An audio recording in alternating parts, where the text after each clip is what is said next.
Aujourd'hui, nous faisons passer 50 méchants d'anime à travers le jeu du poulpe. Un seul repartira avec tout l'argent, alors regardons nos concurrents. Les amis, il est l'heure de... bienvenue au jeu du poulpe. Nous sommes heureux de votre participation. Voici la liste des concurrents d'aujourd'hui. Pilot Freezer Kid Buu, Jiro Broly Pain, Madara Uchiha, Orochimaru, Kaguya, Dio Brando, Yoshikage Kira, Dio Volo, Tomura Shigaraki, Dabi, Himiko Toga, Stain Kaichisaki, All for One, Muzan Kibutsuji, Takaza, Doma, Hisoka, Moro, Hirumi Zoldyck, Chrollo Lucifer, Machin, Komashin, Uvogin, Neferpito, Meruem, Maito, Sukuna, Kenjaku, Makima, Doflamingo, Barbe Noire, Arlong, Eren Jaeger, Ene, Ejon Toguro, Griffith, Light Yagami, Garou, Père Évolué, Lust, Shiro Johan Liber, Gaku Yoshiro, Aizen, Junko Enoshima, Gendo Ikari, Isabella. Voici les règles de base de ce jeu du poulpe. Numéro 1, pas d'alliés extérieurs ou d'acolytes. 2. Pas d'armes extérieures, à l'exception de tout équipement nécessaire à la survie. Numéro 3. Pas de magie.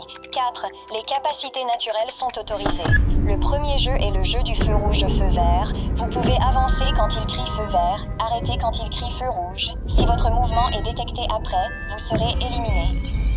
La vitesse, la maîtrise de soi et les capacités athlétiques générales seront vos meilleurs alliés dans ce tour.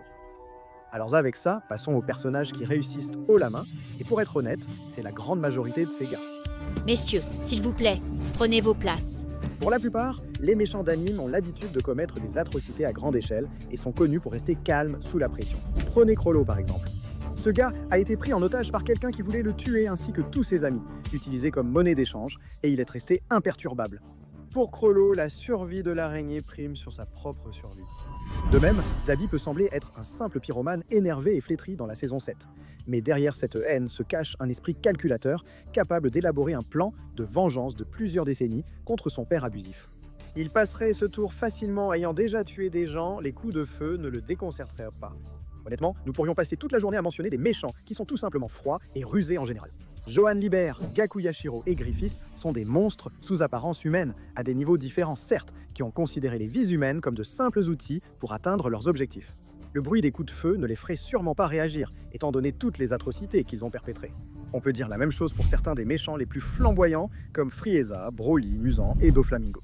Le plus grand risque pour eux serait de sous-estimer le danger du jeu, mais même dans ce cas, ce serait un jeu d'enfant vu leur niveau de puissance. Sans mentionner Dio et Diablo qui peuvent manipuler le temps, personne ne saurait dire quand ils utilisent ce pouvoir. Avec la force de tous ces joueurs, il n'y a pas vraiment de perdant évident dans le premier jeu, sauf un. Aussi grand méchant que soit Pain, il n'a pas seulement obtenu son nom à cause de cette histoire d'origine déchirante, il l'a obtenu parce qu'il est si atrocement handicapé que la seule façon dont il peut encore bouger est en contrôlant 6 cadavres différents.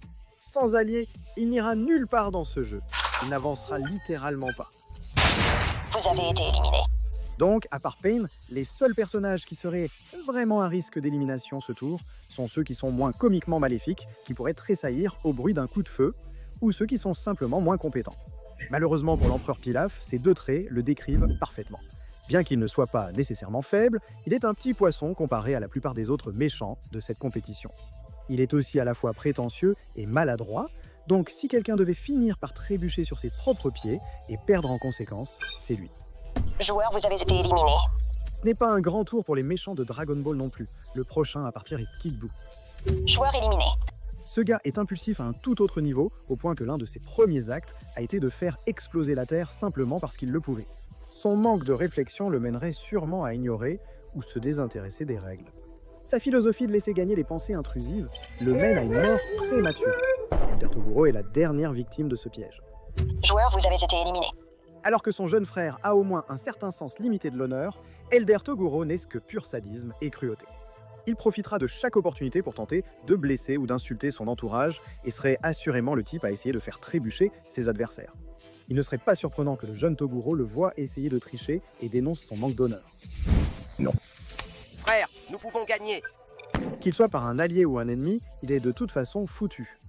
46 des 50 joueurs restent. Passons au prochain jeu, Honeycomb. Les joueurs doivent découper la forme de leurs biscuits. Ceux qui les cassent ou manquent de temps sont éliminés. Des compétences de précision, des mains stables et une bonne maîtrise de soi seront inestimables dans ce tour. Et il va sans dire que quiconque est doué avec des aiguilles ou d'autres objets tranchants est en bonne position pour gagner ce jeu. Lust me vient immédiatement à l'esprit. Sa puissance vient de l'idée d'une version féminine et gothique séduisante de Wolverine.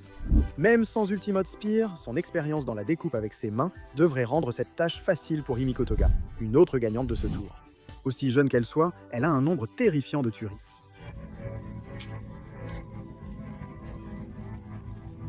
Avec sa souplesse et son attrait pour le sang, ce jeu lui conviendrait parfaitement. Cependant, une fille est encore plus évidente, gagnante que ces deux Lamashi. En tant que membre des plus intelligents de la troupe fantôme, elle serait déjà bien placée pour gagner ce jeu. Si cela ne vous convainc pas, considérez simplement le fait que tout son pouvoir consiste à utiliser des aiguilles à deux naines pour soit assassiner des gens, soit recoudre leurs blessures pour qu'elles aient l'air neuves. Non seulement elle réussit, mais si elle est la seule raison du succès d'Uvojin. Elle refuse de laisser son ami mourir une nouvelle fois.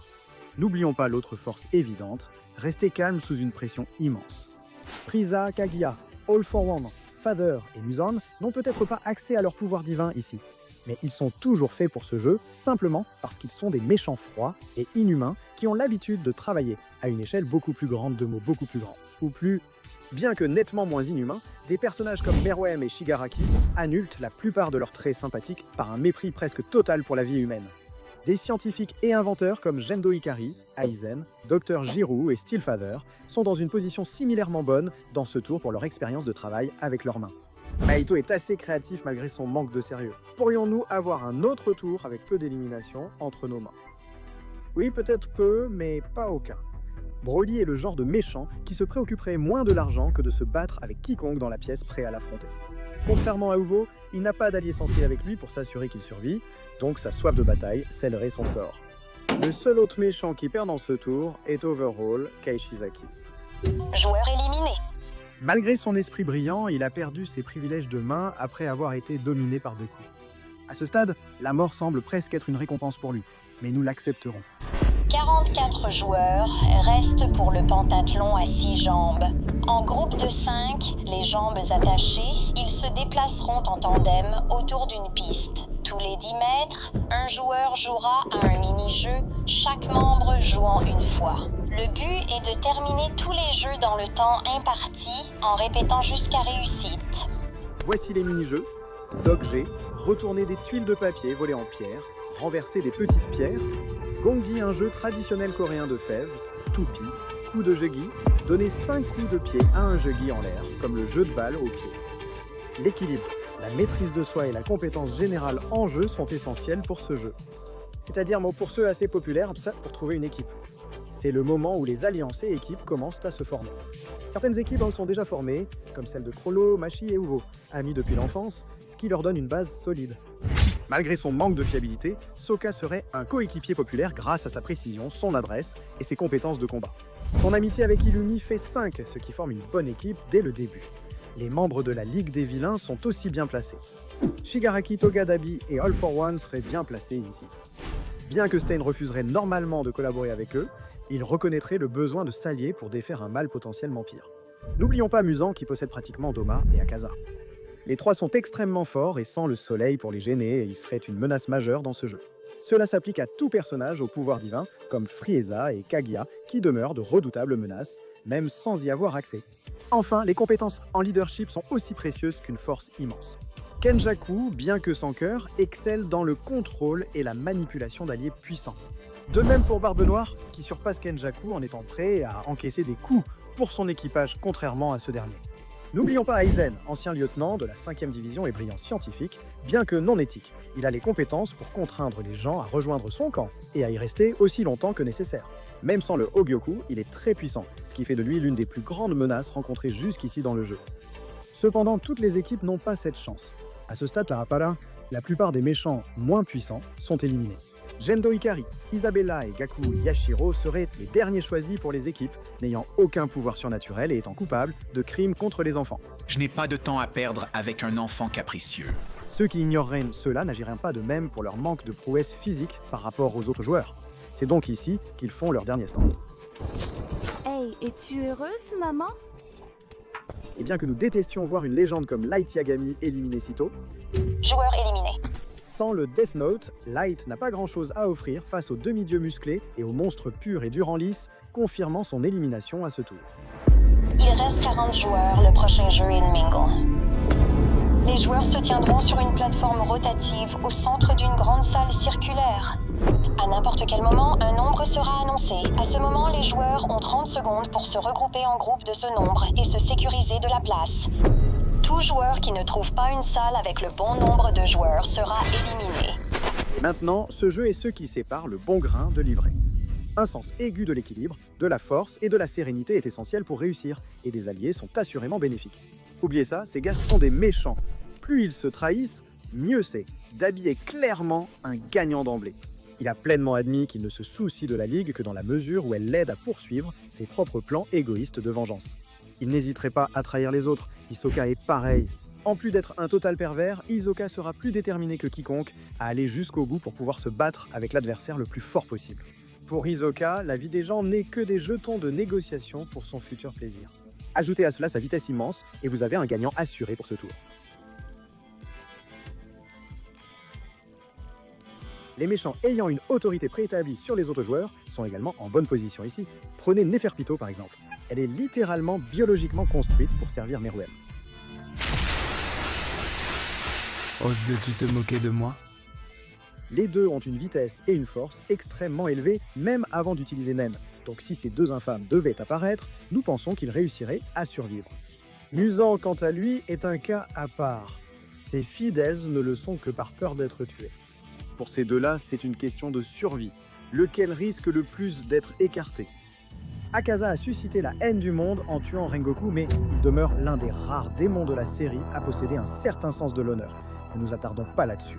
Sans rien pour quoi vivre, à part son patron démoniaque et psychotique, il donnerait volontiers sa vie avec dignité. Génial. Mahito ne possède absolument aucune dignité. Joueur éliminé. Kitsukuna et Kenjaku jetteraient un odor à la première occasion. Considérant ses pleurs de bébé après sa défaite contre Yuji, nous doutons qu'il réagirait mieux face à un jeu aussi risqué. Shiro est aussi éliminé. Joueur éliminé. Bien qu'il soit l'un des méchants shonen de moindre envergure, sa personnalité sadique fait de lui une menace évidente dans ce jeu. Toute personne dotée d'un cerveau fonctionnel saurait que faire confiance à ce gars est essentiellement une condamnation à mort. Donc, il est définitivement fini ici. Le prochain à partir est le jeune Toguro. Joueur éliminé. Contrairement aux autres méchants, Toguro accorde plus d'importance à l'honneur qu'à la simple survie. Ah, tu as peur de moi. Il ne volerait pas la place de quelqu'un, comptant uniquement sur sa force et sa compétence. Même le meilleur des contrats ne justifie pas de tuer aussi cruellement que je viens de le faire. Je présente mes excuses à cette créature. Qui? C'est regrettable, étant donné que beaucoup de ces joueurs ont triché dans leurs séries respectives. De même, Himiko Toga et All for One sont neutralisés. Joueurs éliminés. Toga pourrait avoir un certain sens, elle est la plus jeune et la plus naïve des membres de la Ligue, donc bien sûr, elle serait la plus facile pour Dabi à mettre de côté si le besoin se présentait. L'élimination de All for One pourrait surprendre, mais sans espace pour exploiter ses bizarreries et agents dormants, Shigaraki saisirait la première occasion de l'écarter, sachant d'expérience qu'il ferait de même pour lui. C'est pour avoir fait pleurer Aoyama, une autre élimination choquante de ce tour, Chrollo Lucifer. Joueur, vous avez été éliminé. Comme mentionné auparavant, Chrollo se soucie plus de la survie de l'araignée que de sa propre personne. Son plus grand défaut en tant que méchant est qu'il fait trop confiance aux autres araignées. Le fait qu'il tolère la personnalité douteuse et égocentrique de Hisoka a finalement mené à la mort du veau et de Pakunoda. Il se méfierait de Hisoka, mais préférerait être trahi lui-même plutôt que de voir Uoji et Horimachi subir le même sort. Je suis tellement crevé! Enfin, les derniers personnages sans beaucoup de pouvoir typiques des animes vont probablement prendre un L dans ce tour. Junko Inoshima et Johan Lieber se distinguent en fait comme des méchants qui s'épanouiraient absolument dans un Squid Game régulier avec principalement des humains normaux dans la distribution. Ils torturent leurs victimes de manière inhumaine. Junko serait probablement plus à l'aise en tant qu'hôte que joueur. Il n'y a rien de tel pour faire battre le cœur à tout rompre. Même sans magie ni armes, les pouvoirs des autres joueurs sont trop grands pour que ces deux-là se qualifient au prochain tour. Nous approchons de la mi-parcours. Il est temps de faire le point sur les concurrents encore en lice. Freezer Dr. Jiro Madara, Orochimaru, Kaguya, Dio, Yoshikage, Kira Diavolo, Tomura Shigaraki, Dabi, Stein, Muzan, Doma, Shisoka, Hirumi, Machi, Uoji, Neferpitu, Meruem, Sukuna, Kenjaku, Makima, Doflamingo, Barbe Noire, Arlong, Erengegger, Garou, Griffith, Père, Lust, Aizen. 31 joueurs restent en compétition. Bravo à tous pour votre parcours. Il est maintenant temps de vous reposer. Extinction des feux. En fait, ils ne vont pas se reposer.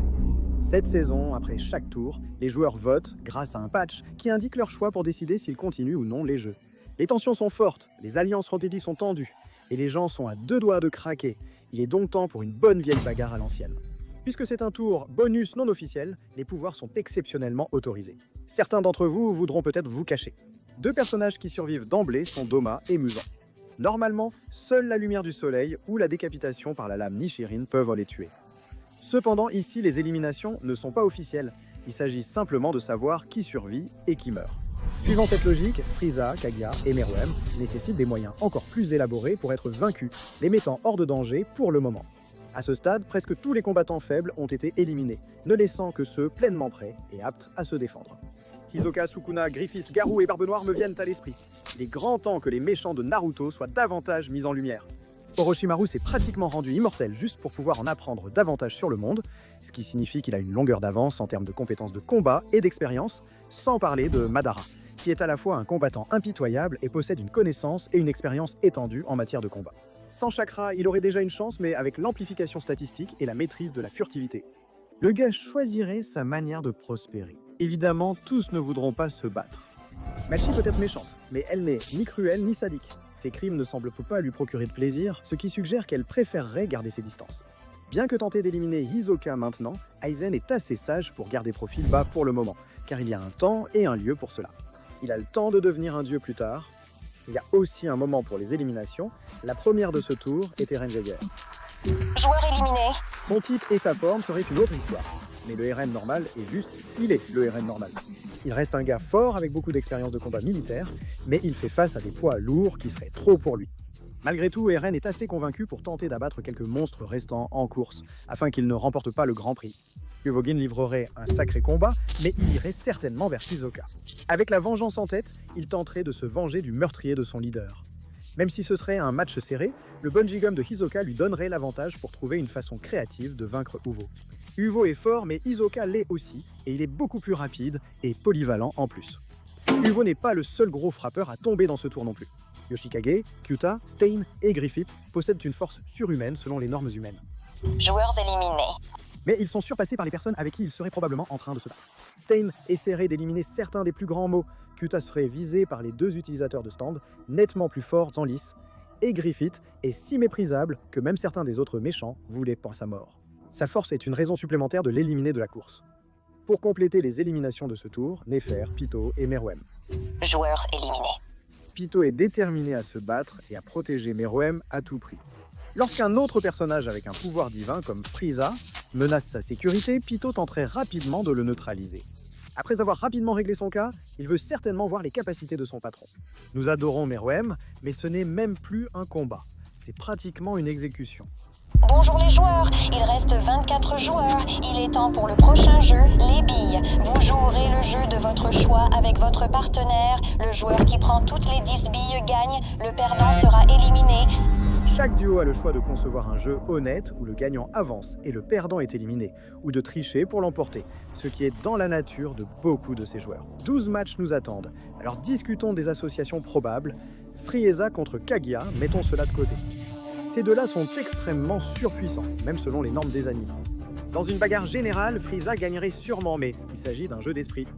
Que ce soit par manipulation ou par pure compétence, Kaguya a l'avantage du fait qu'elle peut tout simplement lire dans les pensées.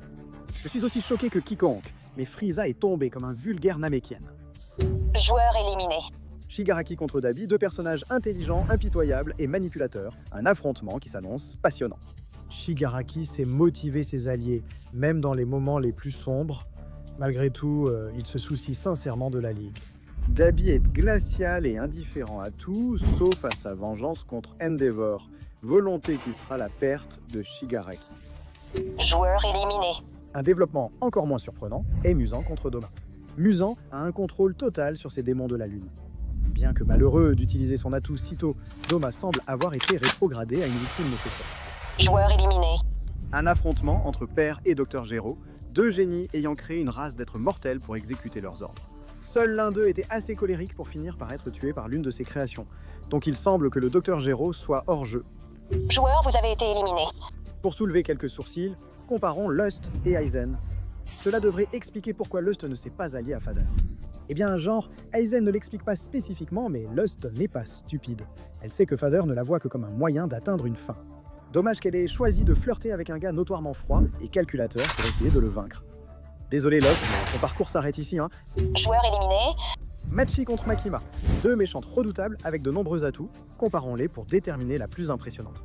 Makima est une manipulatrice notoire avec une mentalité à long terme. Elle peut tirer parti de presque toutes les situations et reste imperturbable. Machi est colérique, mais pas sans cœur. Elle est aussi connue pour ses intuitions étonnamment précises sur l'avenir. De plus, observez le mouvement de ses mains. Elle créerait sûrement un jeu d'apparence simple, où l'ego de Makima la mènerait à la défaite. Joueur éliminé. Oh, vous pensez que c'est une bonne prévoyance? Parlons de Dio contre Diavolo. Ces deux-là peuvent manipuler le temps lui-même, ce qui est assez impressionnant. Normalement, Dio gagnerait facilement cette compétition, mais il y a le pouvoir de Diavolo à prendre en compte. Grâce à son stand, Diavolo peut voir les futurs potentiels et anticiper tous les mouvements de Dio pour agir en conséquence. Cela semble être une manière infaillible pour lui de gagner, mais il faut alors prendre en compte sa paranoïa. Dio a peut-être le stand le moins manifestement brisé des deux, mais il est beaucoup plus posé et moins paranoïaque que Diablo, qui serait submergé par toutes les façons dont Dio pourrait arrêter le temps dans le futur. Rien que d'y penser, je suis submergé. Joueur, vous avez été éliminé. Le prochain match oppose Hisoka à Illumi. Illumi et Kizoka sont deux génies meurtriers. Illumi est un assassin chevronné issu d'une célèbre famille, tandis qu'Hisoka incarne l'hédonisme. Illumi a la meilleure chance de voir à travers les absurdités et les manigances de Hisoka parmi les candidats restants. Mais même ainsi, Hisoka surprend souvent Illumi par son insouciance et son imprévisibilité. Il semble qu'Illumi aille précisément où il envoie que les gens chaque jour. Joueur éliminé. Abordons maintenant le combat final entre Madara et Orochimaru. Bien que ces deux soient des concurrents extrêmement forts, Orochimaru est un peu plus prudent, lui donnant l'avantage dans ce tour. Madara est donc éliminé. Joueur éliminé. Barbe Noire contre Arlong. Ils sont tous les deux des leaders hautement intelligents et stratégiques. Mais Barbe Noire l'est tellement qu'il rivalise avec Luffy dans sa quête pour devenir le roi des pirates. Il est donc temps de dire au revoir à Arlong. Joueur éliminé. Sukuna contre Kenjaku. Sukuna l'emporterait au corps à corps, mais Kenjaku est un stratège rusé. Le mec contrôlé tout au long de la série. Désolé, Sukuna. Joueur éliminé. Enfin, nous avons deux combattants flamboyants, Doflamingo contre Gato. À plus Gato. Doflamingo, adversaire redoutable, a proposé un jeu intéressant. Tuer avec une bille pour le plaisir. Il n'est recommandé pour aucun âge. Vraiment aucun. Il est temps de passer à notre avant-dernier jeu, les galets de verre. Dans ce jeu, les joueurs choisiront des numéros pour déterminer leur ordre de jeu. Le jeu consiste à traverser un pont composé de deux rangées de dalles de verre. L'une des dalles se brisera, l'autre non. Malheureusement, ceux avec de petits numéros seront principalement utilisés comme chair à canon. Un gros ego serait votre perte dans ce jeu, car passer en premier vous rend moins compétiteur et plus cobaye pour tester les dalles sûres. Rapidement, voyons qui tient encore debout. Kaguya, Shizuka, Davi, Père, Aizen, Barbe Noire, Orochimaru, Dio, Machi, Kenjaku, Doflamingo, Muzan. Cela dit, il est crucial de déterminer quels personnages du groupe sont les plus imprudents. De par son impulsivité imprévisible, Doflamingo serait sans doute le premier à chuter. L'élimination d'Orochimaru est beaucoup moins impulsive. Joueur, vous avez été éliminé. C'est précisément pourquoi il tombe tôt. Orochimaru serait assez prudent pour choisir un numéro proche du milieu. Cela lui permettrait d'aller plus loin que d'autres joueurs, mais pas jusqu'à l'autre bout du pont. Dabi considère de nombreux facteurs dans ses plans, mais ce jeu causerait sa perte. Une fois fixé sur un objectif, il est presque impossible de le dissuader. Cette vision en tunnel ferait de lui l'un des joueurs les moins réfléchis de cette manche. Hisoka n'a pas pu résister à choisir le numéro 4, en hommage à son ancien statut dans la troupe du fantôme. Machi a choisi le numéro 5 comme une occasion de se venger définitivement de lui, même si c'était déjà une condamnation à mort pour lui. Joueur, vous avez été éliminé. Ayant perdu des amis, elle se moquait de gagner, voulant seulement la défaite d'Hisoka. Compréhensible. La paranoïa de Muzan le pousserait sans doute à affronter d'autres génies, du mal comme Kenjaku et Père pour s'approcher du front. Joueur éliminé. Il ne reste que deux autres éliminations. Kaguya, qui a trop tardé à lire l'esprit des gardes pour choisir son numéro, et Barbe Noire. Impressionnant, mais encore légèrement inférieur aux deux autres génies surpuissants en lice. Joueur, vous avez été éliminé. Nous sommes maintenant aux deux derniers. Félicitations à Dio et Sosuke Aizen. Préparez-vous pour la dernière épreuve de Squid Game. Règle à 100. Dans ce jeu, deux équipes ou adversaires s'affrontent, l'un en tant que défenseur et l'autre en tant qu'attaquant. L'attaquant tente d'atteindre le haut du terrain ou la tête du poulpe pour la toucher avec son pied, tandis que le défenseur fait tout pour l'en empêcher. Ou du moins, c'est ainsi que se joue traditionnellement le jeu du poulpe. Ici, il s'agit plutôt d'un combat à mort. Il y a maintenant un argument à faire valoir que l'un de ces deux pourrait écraser l'autre en fonction de la situation. Même si leur équipement n'est pas disponible, ils n'en ont pas besoin pour faire des dégâts terrifiants. Cela vaut doublement pour Dio. N'oublions pas toute cette histoire d'arrêt du temps. Ces coups de poing sont si puissants qu'ils projettent ses adversaires tels des poupées de chiffon. Ed, il a dépassé même Jotaro en vitesse et puissance pure. Vous savez que vous êtes un méchant terrifiant quand l'émission doit donner votre pouvoir au héros pour vous vaincre. Aizen n'est pas un adversaire facile. Bien que l'arrêt du temps serait certainement un problème pour lui, Aizen est l'un des rares, peut-être le seul, joueur assez intelligent pour comprendre presque immédiatement ce qu'est le stand de Dio. Et pour être totalement transparent, si l'équipement était autorisé, Aizen balayerait le sol avec Dio, mais comme il n'a pas son épée avec lui, qui lui permettrait de manipuler les sens de son adversaire et de les lobotomiser presque avec une volonté pure. C'est en fait un combat assez solide. Attendez, qu'est-ce que c'est ? Oh, il a fusionné avec son épée. Il a utilisé Kyoka Suigetsu tout ce temps sans qu'on s'en rende compte, manipulant nos sens. Waouh, c'est quelque chose. Désolé Dio, mais on dirait que tu es le deuxième. Félicitations à nouveau Aizen pour avoir gagné le jeu du poulpe. Je suis étrangement heureux pour toi sans savoir pourquoi. Sors de ma tête, sors de ma tête.